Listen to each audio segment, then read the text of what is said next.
let's get into it, Skye. Initiation. There is a lot to get into with this record. It's out May 7th on Napalm. This is your guys' major label debut with Sumo Cyco. You guys have been independent for a couple records. You guys are with Napalm right now. Tell me about the experience that it's been with them, because you guys are on a much bigger stage with Napalm right now. Yeah, it's been quite an adventure. We had been talking to Napalm for the last couple of years. Okay. And I think it was the nail in the coffin was when they were able to come see us live when we opened for Ginger in 2019. Yep. And then when they saw the live show, I think that kind of like sold them more on the project. They saw how well that tour had done, not only for obviously Ginger was just blowing up at the time, but also the crossover that we were able to gain so many fans ourselves through that tour. And so I think they were like, okay, something's cool. It's happening here. And then when we started working with them, we realized that when we started talking about working with them, we realized that they were really on board with everything that we wanted to do. For instance, they were basically there to kind of support our vision and not necessarily try to change it or, rearrange our ideas. Like literally when we sent them the record, we just sent it to them and they were like, okay, great. Like they didn't like try to change songs or be like, what else do you got? Or like, it was basically like, here you go. Here's our music videos. Here's our songs. This is what we want to put out there. And they just, gave us full control, like creative control to just like do our thing, which is how we like it. Cause being independent, we've had a few years basically just like developing exactly how we kind of like to do things. As far as the creative side, when it comes to music videos and artwork, we're very hands-on as a band. So I don't like to give up control easily. I like to be able to like do everything myself. So that was a really great thing that Napalm was cool about. Yeah. I've heard so many good things about them as a label. Everything I hear about them kind of reminds me of what it would have been like back in the day with Roadrunner Records. Everybody was on Roadrunner. And just so much freedom and so much fun, like a family, all that. It really kind of everything I hear about Napalm just reminds me of that back in the day. It's so good to hear that. And I will tell you, the Ginger Tour is where I discovered Sumo Cyco here in Indianapolis. I watched you guys' set. I walked in while you guys were playing and I was like, oh my God. And then I heard you on Octane, which we'll get to that in a little bit. I was like, oh, thank God these guys are getting the stage they deserve. So good. So thank you. That's where I discovered you guys. It's the Ginger Tour. So yeah. Cool. That's awesome. Yeah, no, it was great exposure for us. It was really cool to watch that the venues just kept getting bigger and bigger as the tour went along. I know that Ginger was just creating a great momentum. And so it was really cool to be part of that tour. Sure. Yeah, definitely. And talk about a little bit because you guys, I think, are on Octane and Liquid Metal kind of simultaneously right now. I know that because I have it pulled up on my work computer and everyone I work with gets to listen to Sumo Cyco and all those awesome bands every day, which I don't know if they like it, but they get to hear it. So being able to getting the exposure, not just with the Ginger Tour, but on XM with Octane, Liquid Metal, and just the love that you guys get from those guys, that's like a family too. Talk a little bit about what that's been able to do for you.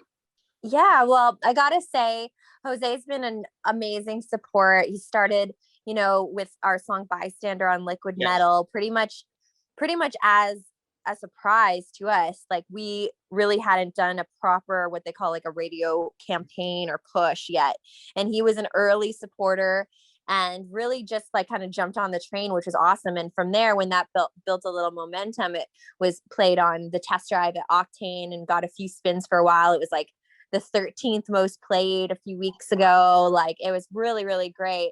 And I was getting a lot of just people, randomly in my life, like my dad's coworkers were like, hey, I heard you on the radio. And it was just kind of cool to see the reach, go beyond our typical, fan base that we normally reach, like to hear about new people discovering the band and whatnot was really cool. And I met Jose during that Ginger tour. Actually, we stopped and Ginger played what he does is like these taco parties.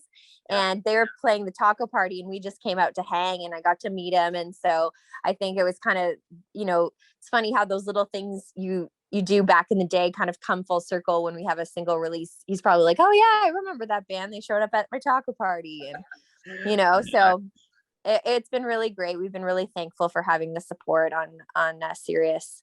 I want to ask you kind of a little bit of a different question. I got to ask, how do you go from your pop career back in the early 2000s with like Tangled Up on Me and touring with like Britney Spears, going to Sumo Cyco and heavy metal and just this awesome kick-ass, completely different world? How does that happen? Yeah, well, it was quite a crazy life for me. I started in music really, really young, but I was always really loved guitar-based music. So even when my genre leaned more pop, it was always had guitar in it. And I always loved guitar-based music. And I started my solo project when I was super young. I was like 13 years old. So you can imagine when you're 13, you have still so much music to discover, so much to learn. And even when I was on tour with people like Britney Spears, I would come back to the bus and hang out with my bandmates, and we'd all like listen to like Pantera and Metallica and Refused, and they would like expose me to like all the bands that they listened to. So throughout my entire life, I've been kind of indoctrinated, or like kind of like felt like the dark side of rock and roll is where I eventually wanted to go to. But it kind of took a few situations for like the pop career to start kind of winding down, and then me kind of reconnecting with Matt Drake, who is our co-writer and co-producer in Sumo Cyco, kind of a few of those things. And then for him to show me a few bands at that time when I was really kind of looking for inspiration, that really inspired me to really go, let's do this. Let's just start a heavy project. Let's just see where it goes. Let's put out some videos on the internet and let's just see what people think. And I had no idea, because I had quite a few fans that had followed me from my pop career, had followed me like on social media in the early days of like YouTube and whatnot. And I was just like, I wonder what these people are going to think. I'm going to throw this like crazy heavy project at them. And surprisingly, some of those kids who had kind of grown up with me also kind of evolved their taste as well, and have been, dedicated Sumo Cyco fans ever since the beginning. Yeah. And as we go through our journey, we just keep putting more people on the Cyco train with us. Yeah. I mean, when I was in like early 2000s stuff, I was into all of the pop stuff, like Backstreet Boys, NSYNC. I loved your pop music when it was going strong and all that stuff, big into that stuff. And then just like you said, as you get older, your taste kind of evolve. And now it's like all heavy metal, rock, all that stuff. So it was really awesome to see Sumo Cyco become a thing. It's absolutely awesome. Yeah, thanks. So you guys have released a couple videos from Initiation so far. One just released this week. You guys have released 2, 3, 4 videos. How important is it to add more visual elements to Sumo Cyco right now, especially with COVID going on where you can't tour, to stay visual and all that stuff? Is that something you guys kind of wanted to do more of when COVID hit, like more videos, more visual? Yeah, 100%. I mean, the thing is we debated back and forth, when do we want to release this record? The world is still in a place where touring isn't possible, where, people are kind of stuck on their screens. And we thought, what, the one thing that Sumo Cyco does have is the great ability, to really take pride in all of our visual aspects, but B, the fact that Matt and I direct and produce all of our videos. Nice. Made it a lot easier for us to, put these things and put them together during a time, through lockdowns and through the quarantines, because we were literally just working, the two of us, in our own home studio, making these things happen. And actually, currently, we're in a lockdown situation where our premiers even made it illegal to do live stream concerts. So it's been quite strict here for like, as far as the COVID restrictions. So in a way, it's kind of a good thing for us to be able to kind of be self-sufficient when it comes to making our own visuals and music videos. And it's something we really love too. So it's a really important element to our band. Yeah. And talk about visual, the visuals on the Vertigo video are absolutely like amazing. Thank you. It's so colorful. Like I love it. It just jumps off the screen.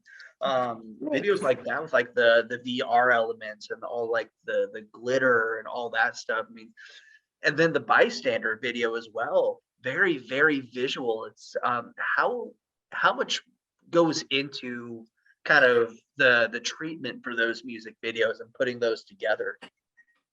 Yeah, you know what, videos for us are a pretty, in-depth process. So when we come up with a concept, usually it's a combination of our imaginations going wild and trying to use resources that we have to keep the budget kind of reasonable. So a lot of the things we'll do are kind of working within the framework of, okay, we're in a lockdown and we only have like our home studio to work in. So what kind of cool stuff can we come up with here? And let's try to get the green screens out and come up with some like visual effects. And so, it is a long process. There's, building sets, which Matt does a lot of. So we've built many different types of rooms or sets or different things that we've kind of shot in. And then on top of that, I do a lot of like costume design. So I will sew my own outfits. And then there's like the whole editing and special effects aspect to it as well, which I've been trying to learn and hone my skills with. But it does take like a long time. For instance, like I would consider in normal times, we would usually need probably about 2 months from the concept of the video to start to having like a final video, like working straight kind of through 2 months to do it like without feeling rushed. But because we have this album release, we've been pushing ourselves to do one every single month. So it has been quite a busy place over here at Sumo Cyco headquarters, where, trying to pack orders and get ready for the record release, doing press and interviews, doing emails and going back and forth with all the things that need to be done.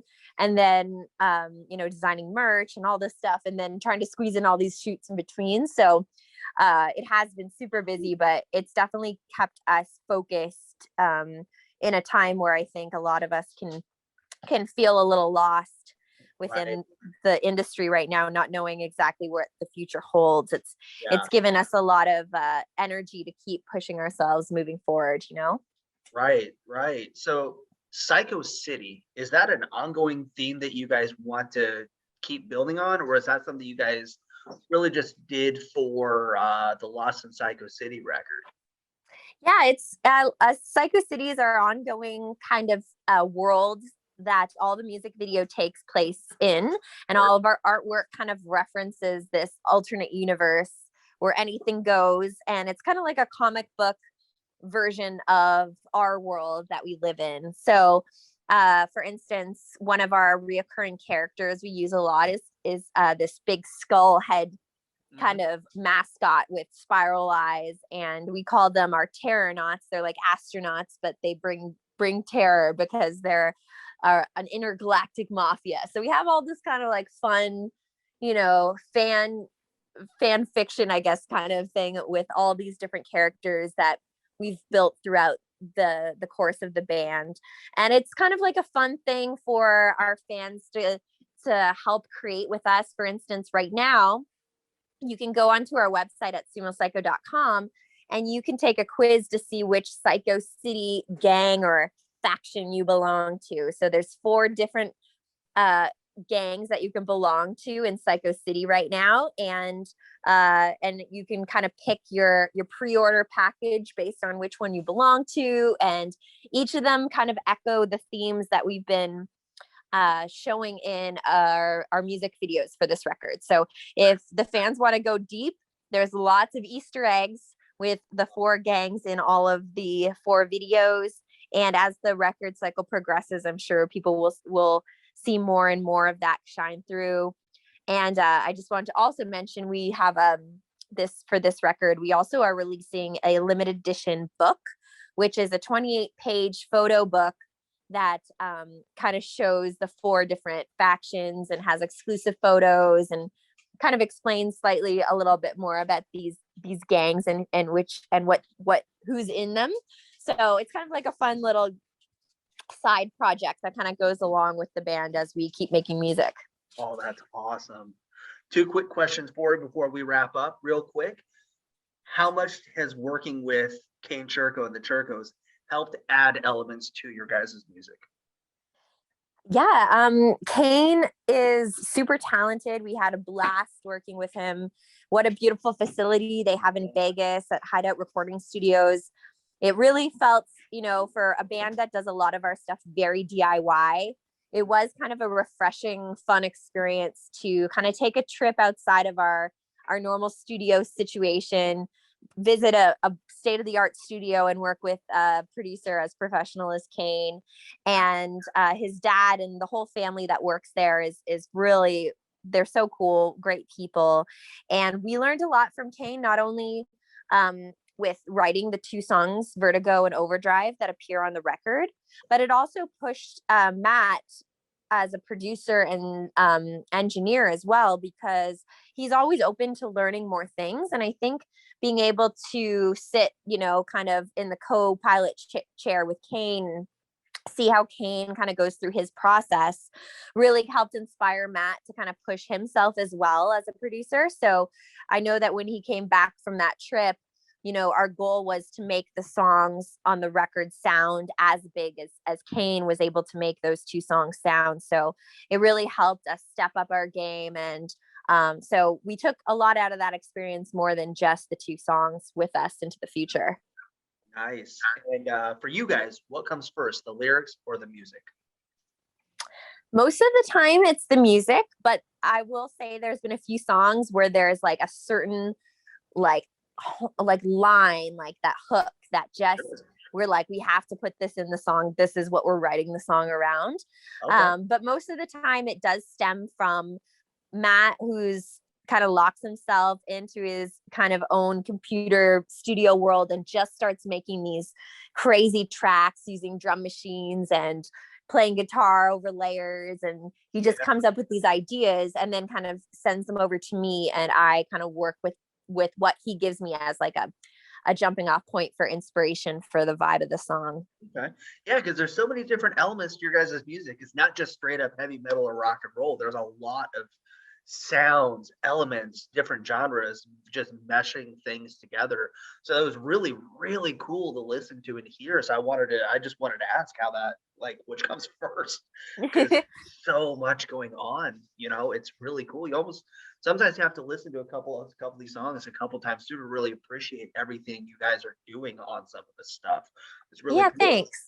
Definitely. Yeah, we do want to strive to make things really interesting. And I think that when we are writing a song, you kind of almost like your brain kind of gravitates towards like this natural progression of like, okay, then we would do like, we'd lift it up to the chorus and do this.